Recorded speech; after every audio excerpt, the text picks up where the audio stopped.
देखेगा कि नानी थी, परदादी थी, दादी थी, है ना। उसके बाद माँ जी की मेहनत का असर रहा होगा कि मैं ही नहीं, मेरी चारों बहनें लड़की होने के नाते किसी हीन भावना का शिकार नहीं हुई। मतलब लड़की होती है ना तो कहते हैं लड़की है, लड़की क्या करोगे, लड़का तो है नहीं, मतलब हीन भावना से देखते हैं। लेकिन चारों बहनें होने के बाद भी उनको क्या हुआ, किसी ने हीन भावना से नहीं देखा। ये नहीं बोला भाई तू लड़की है, तुम लड़कियां ज़्यादा हो गई, होता ना कभी भाई। नानी माँ और परदादी की परंपरा बरकरार रखते हुए लीग पर चलने से भी इनकार किए रही। पहली लड़की जिसके लिए मन्नत मांगी गई थी वह मैं नहीं, मेरी बड़ी बहन मंजूर भगत थी। घर का नाम था रानी, बाहर का मंजू। लेखी का अवतार हुआ मंजूर भगत, क्योंकि लिखना शादी के बाद शुरू किया और अपना नाम बदलकर पति का ग्रहण करने में कोई हीन भावना आड़े नहीं आई, इसलिए पैदाइश जैन नाम छोड़ भगत बनी। दूसरे नंबर पे मैं थी, घर का नाम था उमा। लेखिका का नाम मृदुला करके लिखा हुआ है, लेकिन घर का नाम उसका क्या था, उमा। घर का नाम था उमा, बाहर का मृदुला, मृदुला। मैंने भी शादी के बाद ही लिखना शुरू किया, सो बतौर लेखिका नाम चला मृदुला गर्ग। मुझे याद है जब हमने लिखना शुरू किया उससे कुछ पहले नारीवादी का चलन हुआ था। शादी के बाद नाम न बदलने का रिवाज उसी ने चलाया था। किसने चलाया था?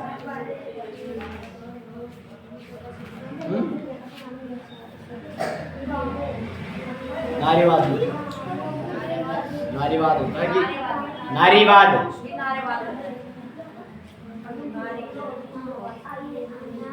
हाँ, जब मैंने लिखना शुरू किया उससे कुछ पहले नारीवाद का चलन हुआ था। नारीवाद का मतलब नारियों की प्रति। शादी के बाद नाम ना बदलने का रिवाज उसी इसने चलाया था। मतलब देखो, नाम है, उसके पति का नाम लिखो या नहीं लिखो, अपना नाम के साथ पति का नाम लिख सकते ऐसे। मनु भंडारी का हवाला देकर हमसे पूछा भी जाता था कि आप लोग इतनी पोंगापंथी घरघुसू क्यों हो, नाम क्यों बदला। हमारे पास इसका कोई ढंग का जवाब नहीं था। अब भी नहीं है, पर नाम बदलने से अपने व्यक्तित्व का कोई नुकसान होते मैंने नहीं देखा। पूछने को तो पिताजी से लोग ये भी पूछते थे, 5 बेटियों से आपका मन नहीं भरा जो हर बेटी के 2-2 नाम रख छोड़े हैं। मतलब हर बच्चे के क्या नाम था, हर लड़की का 5 बेटियां थी, 5 का 2-2 नाम थे। मुझे छोटी बहन का घर का नाम गौरी और बाहर का चित्रा। जो उससे छोटी बहन थी उसका नाम, घर का नाम क्या था, गौरी, बाहर में उसको क्या बोलते थे, चित्रा। वह नहीं लिखती, उसका कहना है वह इसलिए नहीं लिखना चाहती क्योंकि घर में कोई पढ़ने वाला भी तो चाहिए।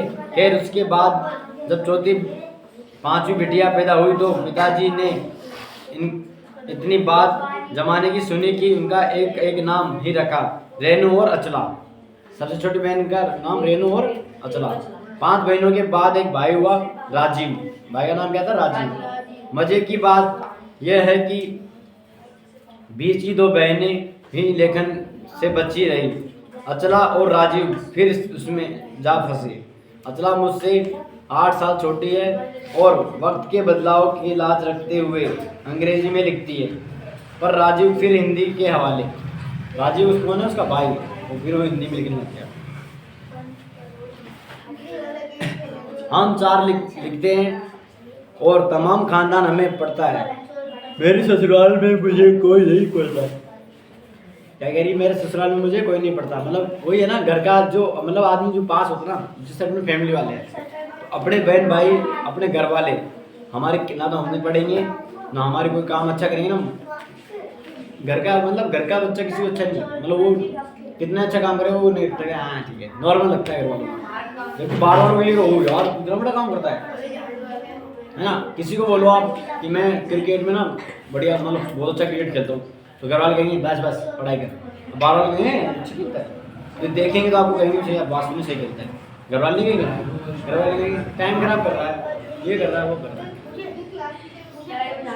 घर वालों का ये होता है, सबके घर वाले ऐसे बोलते हैं।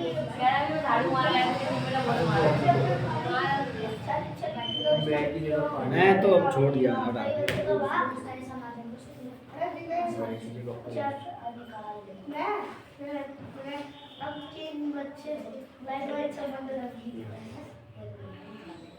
कहाँ था मैं?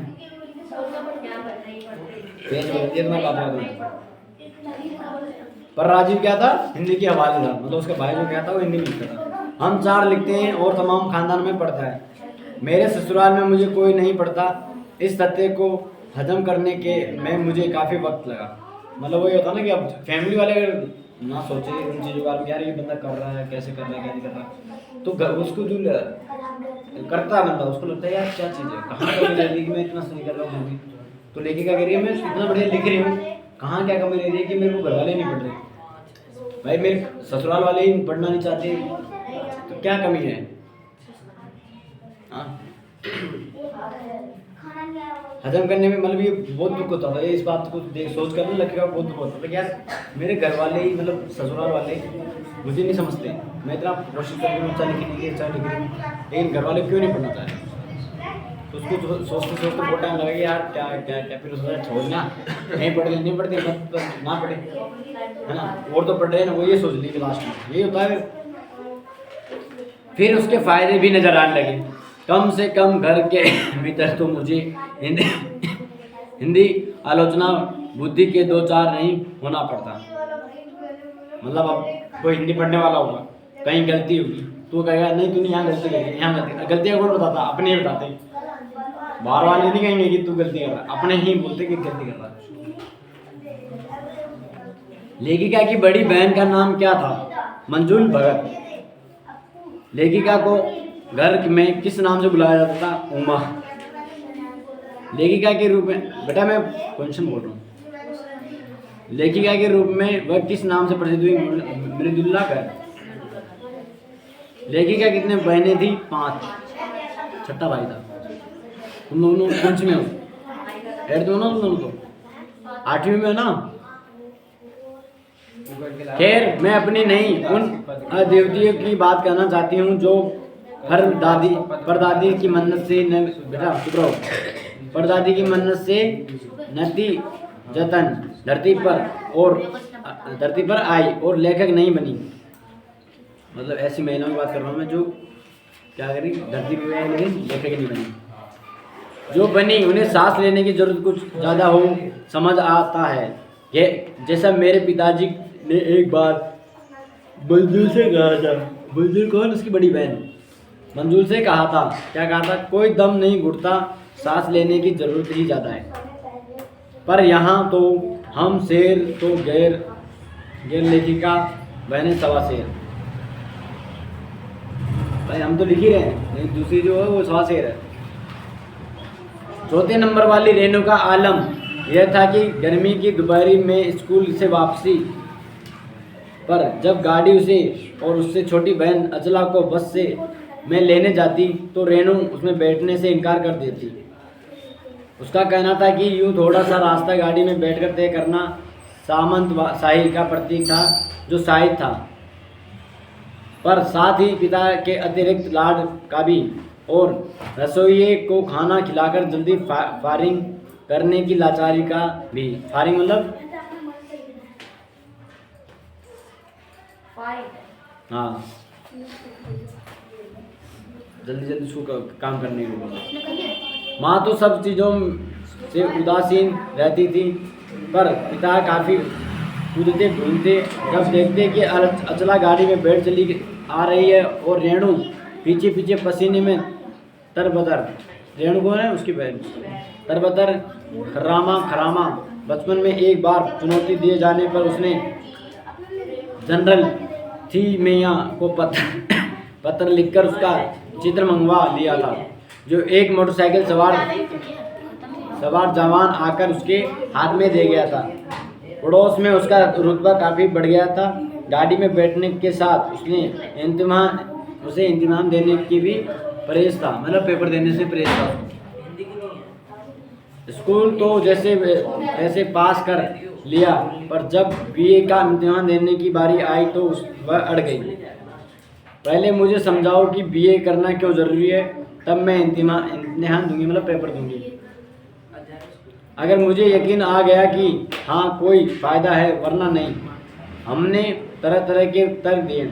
माँ ने कहा पिताजी से पूछो, पिताजी ने कहा नौकरी कर पाओगी, शादी कर पाओगी, लोग इज्जत से देखेंगे, वगैरह वगैरह।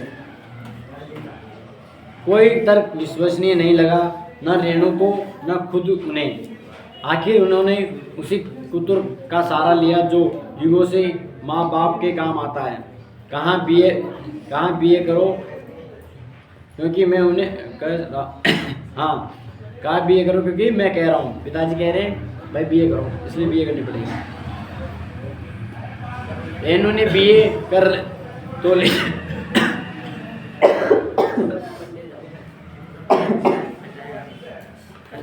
रेणु ने बीए तो कर लिया,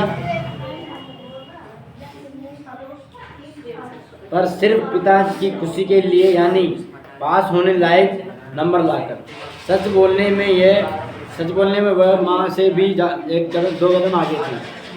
मतलब वो माँ से ज़्यादा सच बोलती थी। गनीमत यह है कि आधा समय उसके सच सुनकर लोग सोचते हैं वह मजाक कर रही होगी, इसलिए बिना मेहनत वह लोगों को हंसाए रख लेती है। आज भी उसे कोई इंटरवेंट करता है तो वह कहती है नहीं चाहिए, मैं तो नहाती हूँ। सेंट लगाने का मतलब क्या है कि जो बंदा नहाता नहीं वो सेंट लगाता है। तो वो कहना चाहे कि जो मैंने सेंट की जरूरत नहीं, मेरे को इत्र की जरूरत नहीं है, मैं नहाती हूँ। ठीक है, इत्र लगाने के लिए कोई देता था, बोलती नहीं मुझे, मैं नहाती हूँ। तीसरे नंबर पर चित्रा है। वह कॉलेज पढ़ने जाती थी और खुद पढ़ने से ज़्यादा दिलचस्पी औरों को पढ़ाने में रखती थी, इसलिए इम्तिहान में उसके अंक कम और उसके सरकीर्दों के ज़्यादा आते थे। पर उसने यह सब चलता था। उसकी शादी का वक्त आया तो उसने एक नज़र में लड़का पसंद करके ऐलान कर दिया कि शादी करेगी तो उसी से। मुश्किल यह थी कि हमारे माँ बाप की ही नहीं, खुद लड़का भी उसे निर्णय से वाकिफ नहीं था।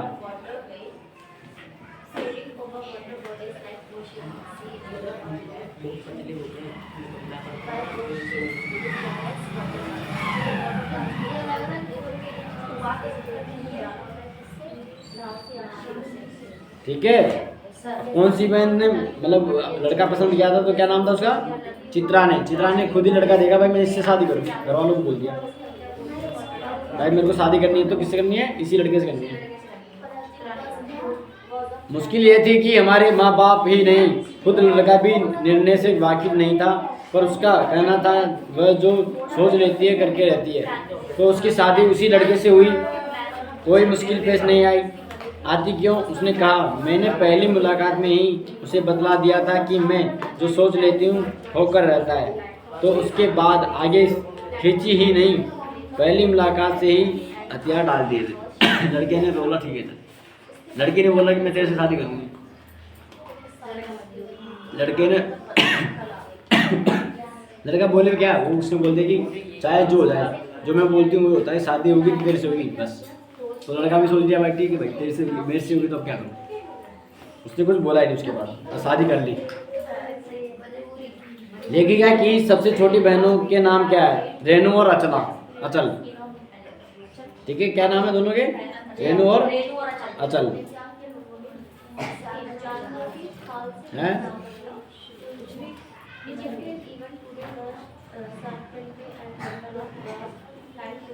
क्या कह रहा?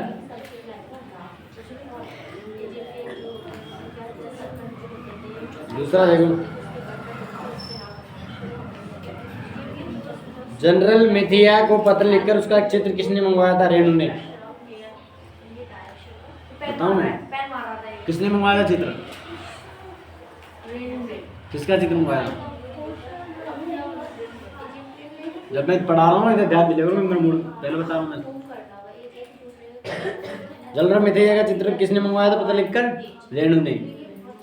रेणु को गाड़ी में बैठने के अलावा और किस बात में परहेज था? इम्तिहान देने से, पेपर देने से। रेणु कहती मैं गाड़ी में भी नहीं बैठूंगी, पैदल चल सकती हूँ, और मैं पेपर भी नहीं दूंगी। पेपर देने से होता क्या है बताओ?